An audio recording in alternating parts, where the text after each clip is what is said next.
Congratulations, நீங்க முட்டையிலேருந்து பொறிச்சிட்டீங்க. இந்த முட்டையில் தான் போன 2 மாசமா இருந்தீங்க. நீங்க வெளி வந்ததுக்கு உங்களுக்கு கிடைச்ச பலன் உரைய வைக்கிற அந்த குளிர் காத்து. நீங்க கதகதப்பா இருக்கணும்னா கட்டிப்பிடி வைத்தியம் மட்டும்தான் உங்களை கதகதப்பா இங்க வச்சிருக்கும். உங்க அம்மா முட்டை போட்டு உங்க அப்பா தரையில உங்களை கட்டிட்டு போயிட்டாங்க. அதனால உங்க அப்பா 2 மாசமா சாப்பாடு தண்ணி இல்லாம உங்களை அடக்காத்திருக்காரு. நீங்க இப்போ முட்டையிலிருந்து வெளியே வந்தனால உங்க அப்பா உங்களுக்கு சாப்பாடு தேடி வெளியே போயிருக்காரு. நீங்க தனியா இருக்கீங்க. கொஞ்சம் தள்ளி பார்த்தா உங்க சித்தப்பா பையனை ஒரு பறவை சாப்பிட்டு. இப்போ நான் அந்த எவ்வளவு கொடுமையானதுன்னு உங்களுக்கு புரியுது. இங்க உங்கள் பதம் பார்க்க 4 உயிரினங்கள் இருக்கு. ஃபர்ஸ்ட் லெப்பர்ட்ஸ்கள். இது 2 4 மீட்டர் நீளமும் 350 வரைக்கும் இடையும் வளரும். செகண்ட் கில்லர் வேலை. இது மணிக்கு 56 கிலோமீட்டர் வேகத்திலையும் 3000 4000 கிலோ வரைக்கும் இடையும் வளரும். இவங்களுக்கு உங்களை சாப்பிட்றதை விட உங்களை பந்தாடுறது ரொம்ப பிடிக்கும். தேர்ட் ஸ்கஸ். இது கொஞ்ச நேரத்துக்கு முன்னாடி உங்க சித்தப்பா பையனை சாப்பிட்டுருந்துச்சுல, அதே பரவாயில்ல.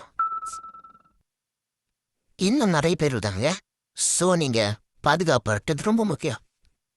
இங்க நீங்க சித்தப்பா பையன், பெரியப்பா பையன், சின்னம்மா பையன் அப்படின்னு நிறைய பேருக்கு நடுவில் இருக்கனால நீங்க கதகதப்பா இருக்கீங்க. சாப்பாடு தேடி போனவங்க அப்பா இன்னும் காணும். அவரு சாப்பாடு ஆகாம சாப்பாடு கொண்டு வருவார் நம்புவோம். கடைசியா உங்க அப்பா மீன் பிடிச்சிட்டு வந்திருக்காரு. அது உங்க வாயில கூட்டி விட்டாரு. அப்புறம் திரும்பவும் சாப்பாடு தேடி போயிட்டாரு. நீங்க தனியா போர் அடிக்குதுன்னு இருக்கீங்க. அதனால கடல் கிட்ட போய் பார்க்கலான்னு போறீங்க. அங்க போனா உங்க சித்தப்பா பையனை சாப்பிட்ட அதே பறவை உங்களை பார்த்துட்டு நிக்குது. இப்ப நான் உங்க அம்மா எங்க வயிற்றுல இருக்கும்போது சொன்ன ஒரு விஷயம் உங்களுக்கு ஞாபகம் வருது. இருக்கடம் தெரியாம இருண்டு போயிரும்டா. அதனால திரும்ப உங்க நண்பர்கள் கூடவே போய் சேர்ந்துக்கிறீங்க. உங்க சித்தப்பா பெரியப்பா எல்லா சொந்தங்களுக்கும் நடுவில் இருக்கனால நீங்க கத்துறத பாருக்கீங்க. இது கேட்க நல்லா இருக்கு. ஆனா உங்க முன்னாடி நிக்கலாம் உங்க மேல ஆய் போகாத வரைக்கும் போயிட்டான். நான் ப்ரோ ஒரு அளவுக்கு தான் ப்ரோ. எல்லாமே சும்மாலாம் நோண்ட கூடாது ப்ரோ. நான் யாருக்கு என்ன இப்படி காலம் போகுது. காத்திருக்கீங்க, சாப்பிடுறீங்க, உரையாம இருக்க கட்டுப்பிடி வைத்தியம். 1 மாசம் போகுது. இப்படியே நீங்க முன்னாடி இருந்ததை விட ஸ்ட்ராங்கா பெருசா வளர்ந்துட்டீங்க. உங்க கால் முன்னாடி இருந்ததை விட ஸ்ட்ராங்கா இருக்கு. ஆனாலும் கீழே விழுறீங்க. 2 காலையும் தூக்கி தவளை மாதிரி நடக்கிறீங்க.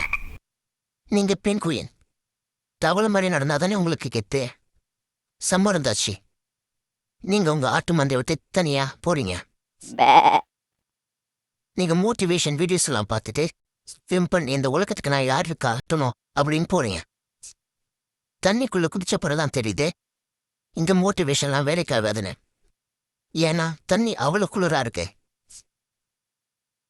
ஆனா அதுக்குள்ள பரவாயில்ல. அங்க ஒரு லெப்பர்சி உங்களை பார்த்துட்டு நிக்குது. அது உங்களை சாப்பிட துரத்துது. ஆனா ஒரு நல்ல விஷயம், நீங்க நேச்சுரல் ஸ்விம்மர்ஸ். அதனால தப்பிச்சிட்டீங்க. இப்படியே உங்களை சாப்பிட துடிக்கிற உயிரினங்க கிட்ட இருந்து தப்பிச்சு உங்க 5 மாசத்தை கடக்குறீங்க. இப்போ நீங்க டீனேஜர்ஸ்ல இருக்கீங்க. டீனேஜ் பருவத்துல பெருசாவும் முட்டாளாவும் இருப்பீங்க. ஒரு அளவுக்கு தான் ப்ரோ. எல்லாமே சும்மாலாம் நோண்ட கூடாது ப்ரோ. மீன் பிடிக்க போகலாம், என்ன வேணாலும் உங்களுக்கு பிடிச்சி பண்ணலாம்னு நீங்க நினைக்கிறீங்க. மீன் பிடிக்க முயற்சி பண்றீங்க. அப்பதான் உங்களுக்கு ஒரு விஷயம் புரியுது. மீன் தானா வந்து டைனிங் டேபிள் உட்காரது. நீங்க தான் நீந்தி போய் அதை பிடிக்கணும்னு புரியுது. அப்போ திடீர்னு பார்க்கும்போது ஒரு பெரிய மீனோட வாழை பிடிக்கிறீங்க. அது பிடிச்ச 1 மாசம் வச்சு சாப்பிடலான்னு நினைக்கிறீங்க. சிங்கம் போல அது மேல பாயிறீங்க. ஆனா அது தப்பான சாய்ஸ். அது ஒரு சீல். அது உங்களை துரத்துது. அதுக்கிட்ட இருந்து உங்க உயிரை காப்பாத்த ஓடுறீங்க.